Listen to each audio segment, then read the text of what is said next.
જો રાધા થવું હોય તો પહેલા અસ્તિત્વને ઓગાળતા શીખવું પડે.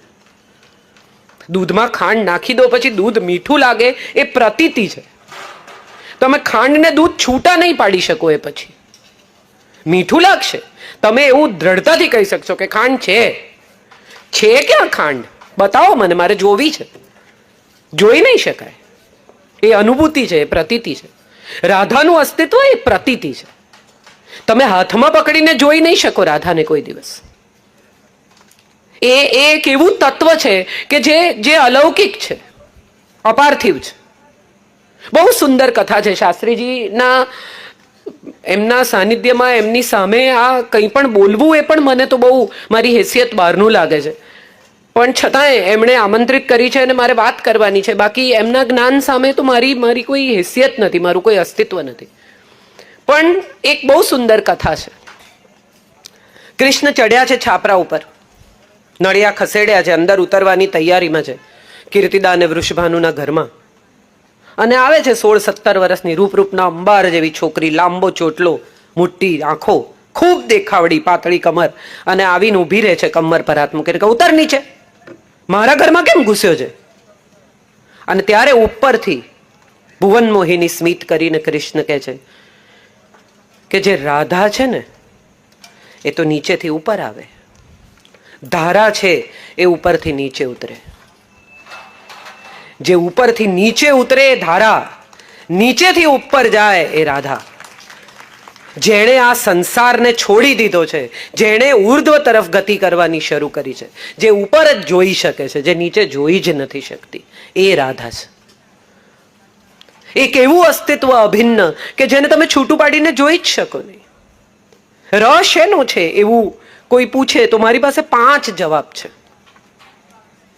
એક રાસનો ર છે, એક રસનો ર છે, એક રીસનો રસ છે. રીસ પણ બહુ ઇન્ટરેસ્ટિંગ છે. વાસણ પછાડતા પતિ પત્નીની અહીંયા ચર્ચા નથી. પણ તમે વિચારી જુઓ કે જે રીસામણા મનામણામાં જે નમક છે, તમે ગમે તેટલી સુંદર રસોઈ બનાવી હોય ને, પણ એમાં જો નમક ન હોય તો એ રસોઈની મજા નથી, એ સ્વાદ નથી લાગતો. આ રીસ છે ને એ નમક છે રસોઈનું, સંબંધનું, સ્નેહનું, પ્રેમનું, વહાલનું. રીસાવું, મનાવવું કેટલી સુંદર પ્રક્રિયા છે. અને એ કૃષ્ણ રાધા વચ્ચે જ થાય છે. બીજી કોઈ પત્નીઓ સાથે કૃષ્ણને રીસાતા મનાવતા આપણે જોયા નથી. પછી મહાભારતકારે અમુક કથાઓ ઉમેરી અને મહાભારતમાં શ્લોકો ઉમેરાયા અને આપણે પુરાણોને જુદા રીતે જોતા થયા. અને હવે તો બધી પુરાણોની અનેક પરસેપ્શન્સ રજૂ થવા માંડ્યા છે. આનંદ નીલકંઠને એક અજેય નામનું પુસ્તક લખ્યું છે, રાઇઝ ઓફ કલી અને અજેય. એમાં એમણે દુર્યોધનને જુદી રીતે રજૂ કર્યા છે કે દુર્યોધનનો પણ એક પોઈન્ટ ઓફ વ્યૂ હોઈ શકે. અસુર છે એમાં રાવણનો પોઈન્ટ ઓફ વ્યૂ છે. કોઈ વિરોધ નથી. પણ હું હંમેશા કહું છું કે રીડિઝાઇન કરવા માટે, રીરાઇટ કરવા માટે કે રીપર્સીવ કરવા માટે મૂળ પુરાણ તો તમારે વાંચવું જોઈએ. નવો રસ્તો પછી શોધજો, પહેલા જીપીએસમાં શું દેખાડ્યું છે એ તો જોઈ લો.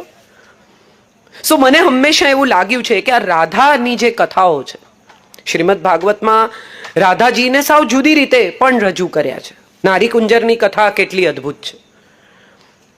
શાસ્ત્રીજી તો ભાગવતકાર છે, એમની સામે એ વાત કરવાનો અર્થ નથી. પણ વિચારીએ તો સમજાય કે જે સ્ત્રી સમગ્રપણે પોતાનું અસ્તિત્વ ઓગાળી નાખે, સાદું દૂધ પીઓ ને ખાંડ સાથેનું દૂધ પીઓ, શું ફરક? માખણ મિશ્રી, તમે માખણમાં ખાંડ મિક્સ કરી દો એ સફેદ જ છે અને બીજો કોઈ રંગ નથી. અને છતાંય તમને માખણ કેટલું મીઠું લાગે. સાદું માખણ અને મિશ્રી વાળું માખણ, મીઠા વાળું માખણ. સો આ રાધા જે છે ને એ મિશ્રી છે, એ નમક છે સંબંધનું. એટલે રાસનો ર છે, રસનો ર છે, રીસનો ર છે, રાગનો ર છે. કેટલો રાગ કૃષ્ણ માટે એમને જે રાગ છે, જે આકર્ષણ છે, જે આસક્તિ છે, જે સ્નેહ છે, જે પોઝેશન છે, જે પ્રેમ છે. હવે એક નવો કોન્સેપ્ટ શરૂ થયો છે કે એકબીજાને સ્પેસ આપો. આટલું બધું બહુ નજીક નહીં આવી જવાનું, આમ નહીં કરવાનું, 2 જણાએ પોતપોતાનું કામ કરવાનું, એકબીજાની સાથે નહીં રહેવાનું. એ સૌએ રાધા કૃષ્ણને સમજવા જોઈએ. સ્પેસ કોને કહેવાય ને એ રાધા શીખવે છે. પોતાનું અસ્તિત્વ ઓગાળી નાખ્યા પછી જ્યારે સુરાજ્યની સ્થાપના કરવા માટે ગોકુળ છોડીને જાય છે મથુરા, ત્યારે એક સેકન્ડ માટે પણ એને રોકવાનો પ્રયત્ન નથી કરતા. મુક્ત કરી દેવું કોને કહેવાય ને એ રાધા પાસેથી શીખવાનું છે. અને છતાંય હજી આપણે 8 પટરાણીઓ રાણીઓ પછી રાધા કૃષ્ણ કહીએ છીએ. રૂકમણી કૃષ્ણ, સત્યભામા કૃષ્ણ, આવું કાલિંદી કૃષ્ણ, આવું કોઈ નથી કહેતું.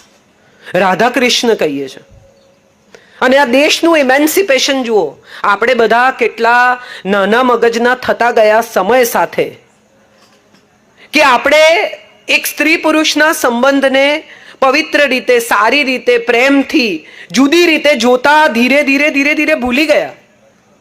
બાકી અયનને પરણેલી એક એવી સ્ત્રી જેના વિવાહ કોઈની સાથે થઈ ગયા છે, અને એ કૃષ્ણને પ્રેમ કરે છે, છડે ચોક પ્રેમ કરે છે, અને જીવનભર પ્રેમ કરે છે. અને છતાંય આપણે સૌએ એને પ્રણામ કર્યા છે, આપણે સૌએ એને સ્વીકાર્યા છે, આપણે સૌએ એને ચાહ્યા છે. જેટલી કવિતાઓ રાધા કૃષ્ણ પર લખાઈ હશે, હું નથી માનતી વિશ્વના બીજા કોઈ પણ યુગલ પર આટલી કવિતાઓ લખાઈ હોય. આ નભજુ ક્યું તે કાંજી ને ચાંદની તે રાધા રે, આ પાછળ તમને દેખાય છે ઝૂકેલું નભ ને ચાંદની. કેટલા અદ્ભુત! ક્યારે પણ તમે વિચાર કરો તો તમને સમજાય કે આ જે સંબંધ છે એને તમે શું નામ આપશો, એના પર શું ટાઇટલ ચોંટાડશો, એને કયું લેબલ મારશો. અને છતાંય આપણે આજે પણ રાધે કૃષ્ણ, પહેલા રાધા પછી કૃષ્ણ, કારણ કે એને મુક્ત કરી દીધા. મોહબ્બત છે ને એ મુક્તિ છે, માલિકી નથી. આપણે બધા અજાણતા જ માલિક થવાનો પ્રયત્ન કરીએ છીએ. સોનાનું એથી શું ફેર પડે? પિંજરું તો પિંજરું જ છે. બહુ સુંદર મને આ સંબંધ હંમેશા લાગ્યો છે કે તમે આટલી અદ્ભુત રીતે કોઈ વ્યક્તિને સમગ્રપણે સ્વીકારી શકો, જેવા છે તેવા. એમણે કદીએ કૃષ્ણને એમ નથી કહ્યું કે તમે આ યલો પીતાંબર જે પહેરો છો ને એને બદલે જુદો કલર પહેરતા હોય તો, તમે આ વાળ જે આમ વાંકડિયા રાખો છો ને એને બદલે સ્ટ્રેટ કરાવો, જરા સારા લાગે. તમે આ વાંસળી જે ખોસો છો ને એને બદલે જરા એક નાની સરસ પાઉચ બનાવડાવો. ઉઘાડા પગે ઝાંઝર પહેરે ન પહેરે, શ્રૃંગાર કરે ન કરે, જેવો છે એવો મારો કૃષ્ણ છે. આ જે દિવસે હું માનું છું રાધાનું સમર્પણ આવશે ને અને સ્વીકાર આવશે ને, એ દિવસે આપણે સાચી કૃષ્ણ ભક્તિ શીખી શકીશું. લાલો જેટલો ફ્લેક્સિબલ છે ને એટલી તો હું નથી માનતી કે વિશ્વનો કોઈ ઈશ્વર ફ્લેક્સિબલ હોય. તમારે સવારે 5 વાગ્યાની કર્ણાવતી પકડવાની હોય ને બચાડાને ટન 4 વાગે જગાડ દે અને જાગીએ જાય. તમે જે ખવડાવો એ ખાઈએ લે બચાડો. ચલ અત્યારે ઝડપથી ખાઈ લે એટલે ખાઈ બી લે બિચારો. અને તમારે જે દિવસે બહાર જવાનું છે કે હું પોઢાડી દઉં છું, અરે એને તો પૂછો એને પોઢવું છે કે નહીં. કોઈ એવો એને પૂછવાનો આપણે વ્યવહાર જ નથી. આપણને જે ગમે એને કરવાનું, એ આપણો એની સાથેનો વ્યવહાર છે ને એ પણ સ્વીકારે છે, કારણ કે એ બધા રંગો એબ્સોર્બ કરે છે, એ સ્વીકારે છે. તમારી અનુકૂળતા, તમારી પ્રતિકૂળતા, તમારી લાગણી, તમારો ગુસ્સો, તમારો પ્રેમ, આ બધું જ એબ્સોર્બ કરે ને એનું નામ કૃષ્ણ. હું તો અંગ્રેજીમાં ઝઘડું છું ઘણી વાર ગુસ્સે થાઉં તો, અને મને એમ થાય કે સમજતો છે કે નહીં સમજતો એ રામ જાણે, પણ બૂમો પાડી દેવાની એના ઉપર, ડોન્ટ યુ અન્ડરસ્ટેન્ડ. અને પછી મને એમ થાય કોણ જાણે, બૂમો તો સંભળાતી હશે ને, ભાષા નહીં સમજાતી હોય, પણ હું ગુસ્સામાં છું એટલી તો ખબર પડતી જ હશે. ચલો કઈ નહીં, એને સમજાઈ જશે. અંતર્યામી કોને કીધો સાહેબ? આપણી ભીતર જેનો આયામ છે. અને આપણે મોટા ભાગના લોકો એવું માનીને ચાલીએ છીએ કૃષ્ણ મંદિરમાં રહે છે, દર્શન કરવા જવું છે. સહેજ આમ જ કરવાનું છે, દર્શન તો અહીં જ છે, ક્યાંય બીજે નથી. બહુ સુંદર કથા છે ઝેન, મને બહુ ગમે છે ને મેં બહુ વારંવાર કહી છે, આજે ફરી એકવાર કહું છું કે ગુરુ છે એને પસંદ કરવાના છે પોતાના 2 શિષ્યોમાંથી ઉત્તરાધિકારી, અને 2 જણને એક ફળ આપે છે અને કહે છે કે એવી જગ્યાએ જઈને ખાજે જ્યાં કોઈ જુએ નહીં. એક જાય છે 24 કલાકે પાછો આવે છે અને કે વાવના અંધારા ખૂણે આમ અંદર જઈને મેં કોઈએ જોયું નથી, મેં ખાધું. બીજો 3 દિવસ રહીને પાછો આવે છે. ફળ એમનું એમ છે કે કેમ ખાધું નહીં, કે ભાઈ જ્યાં ગયો ત્યાં 2 તો હતા જ, એક આત્મા ને એક પરમાત્મા. કોઈ ન જુએ એવું તો મને જગ્યા મળી જ નહીં, એટલે આ પાછું ફળ. આપણે બધા એવું માનીને ચાલીએ છીએ કે કૃષ્ણ ક્યાંક વસે છે, ગોકુળમાં, મથુરામાં, જતીપુરામાં, ડાકોરમાં. રાધા એમ માને છે કે હું જ્યાં છું, જેમ છું, જે કરું છું, ત્યાં કૃષ્ણ મારી સાથે છે. એ સારા અને ખરાબ, ભલા અને બુરા, ખોટા અને સાચા, બધા સમયમાં કૃષ્ણને પોતાની સાથે લઈને ચાલે છે, માટે એ રાધા છે. સાયુજ્ય, સમન્વય, સમ અન્વય, એક સરખા ભાવથી જોડાયેલા, એ સમન્વય છે, સમ અન્વય. બંને એકબીજા પરત્વે આસક્ત છે. મને બહુ ગમતો હોય અમિતાભ બચ્ચન કે શાહરૂખ ખાન, પણ એને હું ગમવી જોઈએ ને. અહીં તો બંને સમન્વય છે, બંને એકબીજા પરત્વે ભયાનક આસક્તિ ધરાવે છે. અને કૃષ્ણ શીખવે છે કે જેમાં તમારું મન ખૂબ આસક્ત હોય ને, એને પહેલા છોડી દેવાનું, કારણ કે નહીં તો તમે બંધાઈ જાઓ. મારી ગાડી, મારી ગાડી, મારી ગાડી. કેટલા લોકોને મેં પગ ઉપર નહીં લેવાના, નીચે મૂકી દે, હાથ નહીં લગાડવાનો, આમ નહીં કરવાનું, ફલ. અરે યાર, તમે ગાડી માટે છો, ગાડી તમારા માટે છે, નક્કી કરી લો. મોટા ભાગના લોકો વસ્તુઓમાં મન પરોવે છે, રાધા વિચારમાં મન પરોવે છે, વ્યક્તિમાં નથી પરોવતી. એને માટે કૃષ્ણ વિચાર છે.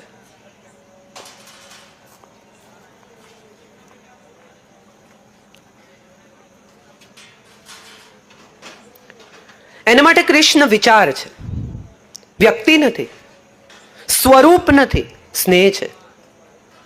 રાધા વિશે જ્યારે જ્યારે હું વિચારું ત્યારે મને એક વાત એવી સમજાય છે કે રાધા થવા માટે છે ને, પહેલા ડિમોલિશ થઈ જવું પડે.